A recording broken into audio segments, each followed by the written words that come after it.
Hər vaxtınız xeyir olsun. Həftənin ilk iş günündə xoş gördük hamınızı. Gününüz uğurlu olsun diləyi ilə verilişimizə başlayırıq.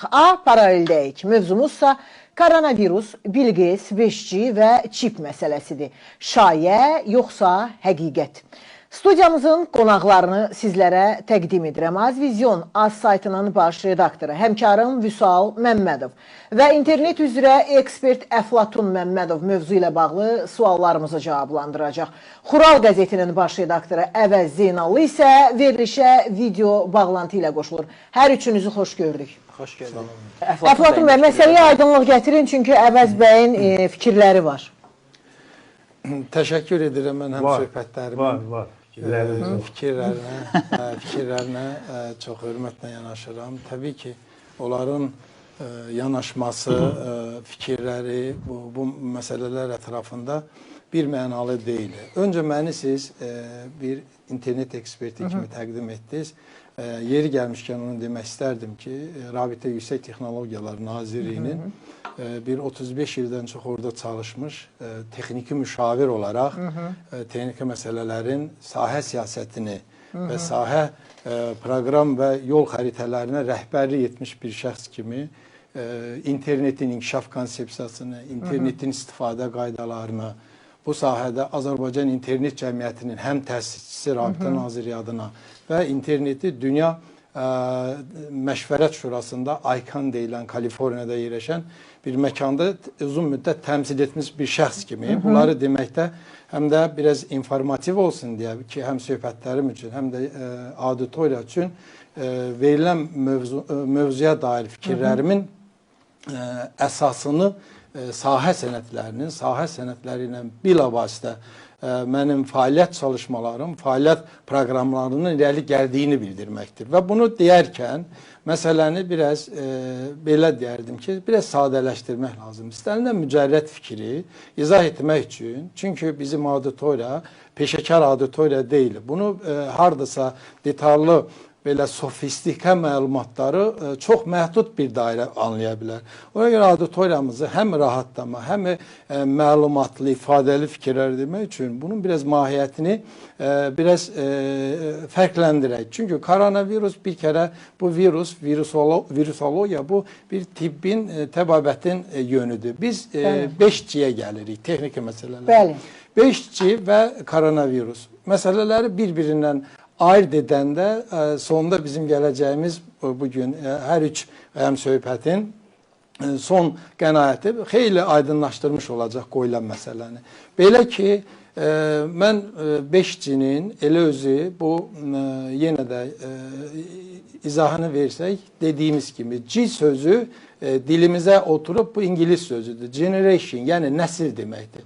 Buna qədər bu aydın təfəkkür yaradır ki, yəni birinci, ikinci, üçüncü, dördüncü olub.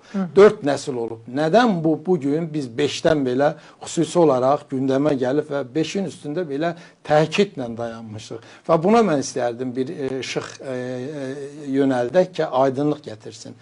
Əlbəttə ki, bu texnologiyalar inkişaf etdiriləndə hər bir texnologiyanın xüsusi olaraq mobil şəbəkənin, mobil internetin 98-ci ildə ITU-nun, yəni Beynəlxalq Telekommunikasiya İttifaqının və bunu yeri gəlmişkən bir də onu qeyd edim ki, istənilən bir sahə siyasəti və sahə texnologiyası birdən-birə təzahür etmir, ortaya sürpriz çıxmır, bunun ön çalışmaları olur, bunun beynəlxalq ekspert və beynəlxalq səviyyədə bunun anlaşma memorandumları var və bu sahə sənədlərinin laboratoriyalarda sınaq eksperimentləri keçirilir və ondan sonra işıq gözür, sınaq tədbiqlərindən sonra və bunları deyərkən 5G-nin 5-ə gəlməsi ümumiyyətlə 1-2 nəsil şəbəkələrdə sadəcə bugünkü analog və hətta rəqəmsal telefon stansiyalarının səs və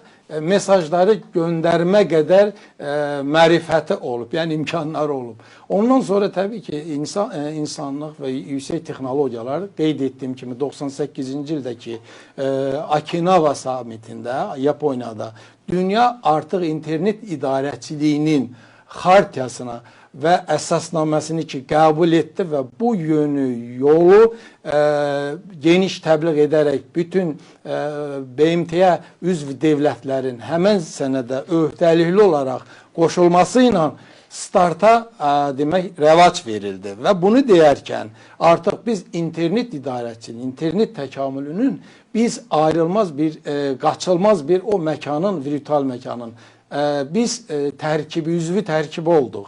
Və bunu deyərkən də təbii bu sahədə texnoloji olaraq inkişaf tərəqqi siyasəti gətirdi. Bugün deyək ki, birinci, ikinci nəsili qeyd etdim ki, ənənəvi sadə telekommunikasiya xidmətlərindən keçdi internet əsrinin diktə elədiyi, ona ehtiva etdiyi, şərtləndirdiyi bu artıq multimedia, yəni çox medialı təsvirin, səslə, adi mesajdan başqa süjetlərin, geniş tekstlərin və həyatın elmi, texniki sadəcə məişət məsələləri deyil.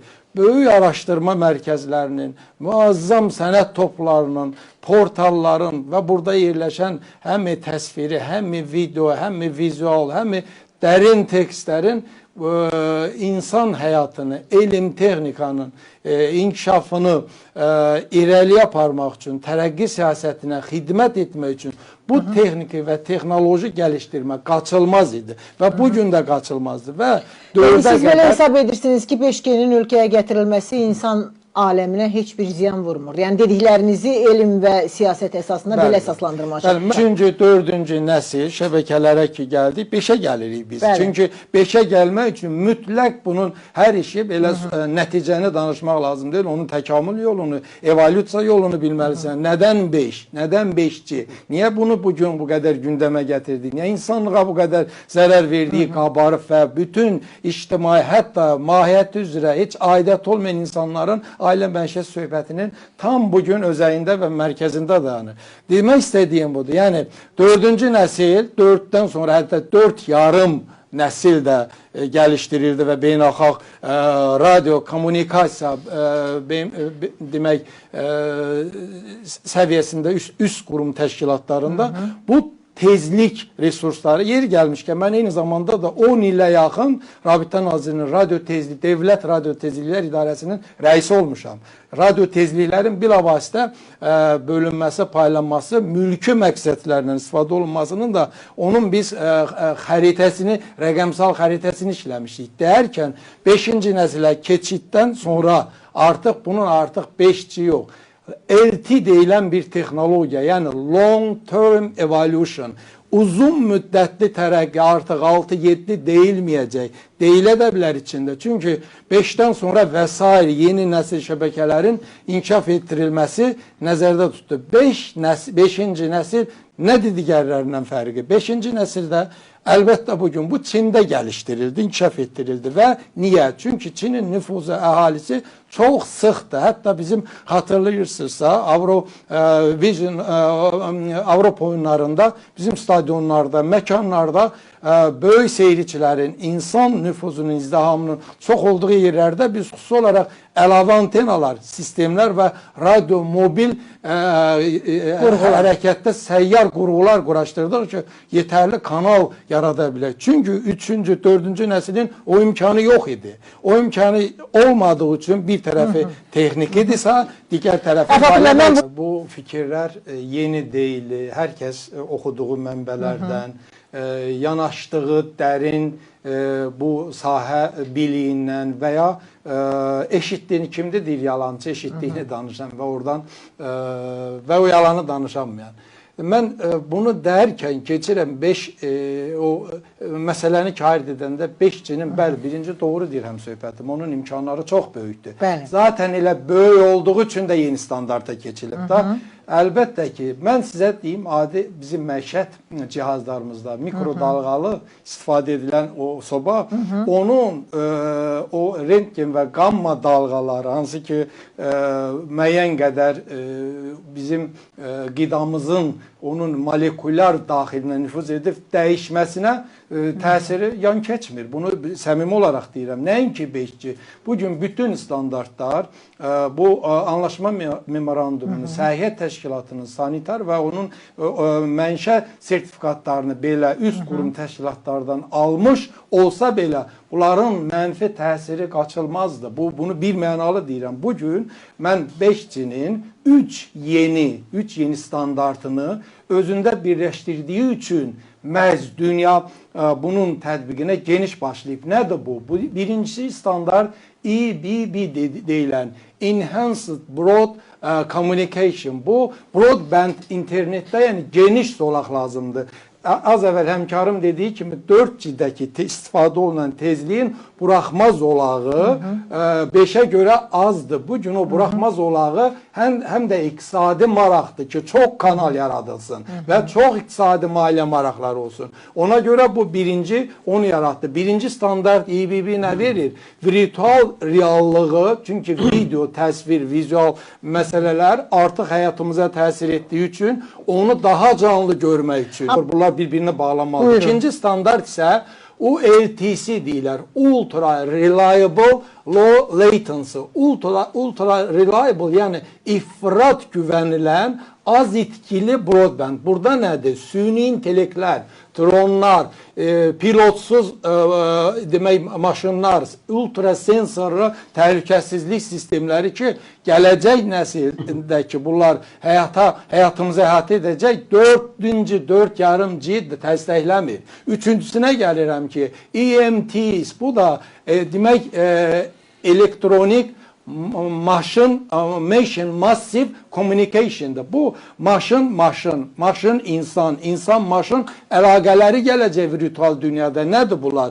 Demək, bugün gündəlik məişətimizdə istifadə etdiyimiz televizor, radio, soyuducu, bunlar bugünkü bizim istifadə etdiyimiz olmayacaq. Ağıllı sistemlər gələcəkdə, ağıllı evlərlə, ağıllı məişət cihazları ilə artıq proqramlanmış şəkildə biz bunu həyatımızda görəcəyik ki, məsafədən idarə etmədə.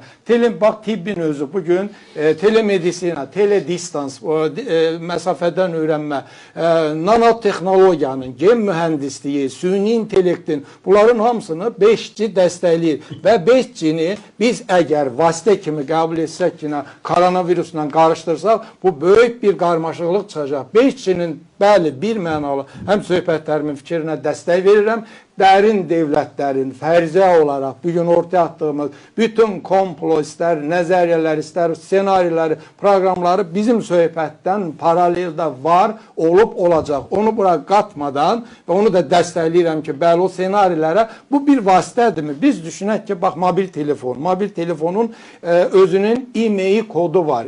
International Mobile Identity Code deyirlər. Onun içinə SIM kartı qoyurlar. SIM isə Subscriber Identity, yəni vətəndaşın onun nömrəsinin identifikasiyasıdır. Nanochip isə həmkarımın fikrinə mən çox dəstək verərək demək istəyirəm. Nanochip o qədər kiçik bir çipdir. Bəlkə də belə desək bu fərziyyələrə, istər Bill Gates'ə də toxunduq. Onun zaten böyük dərin devlətlərin əlində yüksək texnologiyalar onların siyasətinə xidmət edir. Amerikada onların ştab kvartirası olsa belə Amerika devlətinin özünü də Çin hökuməti ilə dünya artıq next world dediyi gələcək dünya Amerika ilə Çinin bugün məsələsidir. Bu da bizim mövzu deyil. Çünki bu mövzunun özünün oyunçuları var. Və ona gəlincə, bu nanotexnologiyalar, nanotexnologiyanın nanoçipi, insanın belə sim kartı, yəni artıq insan virtual məkana inkas edir. Virtual məkan bir ölkə başçımız nədir? Rəqəmsal transformasiya. Microsoft'un bu yaxınlarda ali rəhbərliyini qəbul etdi. Dünya Bankının rəhbərini qəbul etdi. Dövlət siyasəti artıq dəqiq bilir və müəyyən edib ki, yüksək texnologiyalar, internet, virtual məkan, rəqəmsal koronavirus iqtisadiyyatını yaratdı. Koronavirus iqtisadiyyatı bugün böyük pullar, böyük vəsaitlər, ölkənin iqtisadiyyatı yaşamalıdır. Ölkənin iqtisadiyyatı bugün çox pis vəziyyətdədir. Bu vəziyyəti biz artıq dediyimiz süni intellektual, virtual məkanda kiber biznesin özü artıq məsafədən ağıllı insanları oraya inteqre edəcək. Yəni ağlın var, otur evdə, yəni, təması gözdə, onu gözdə. Bəli. Və bunları yaradacaq.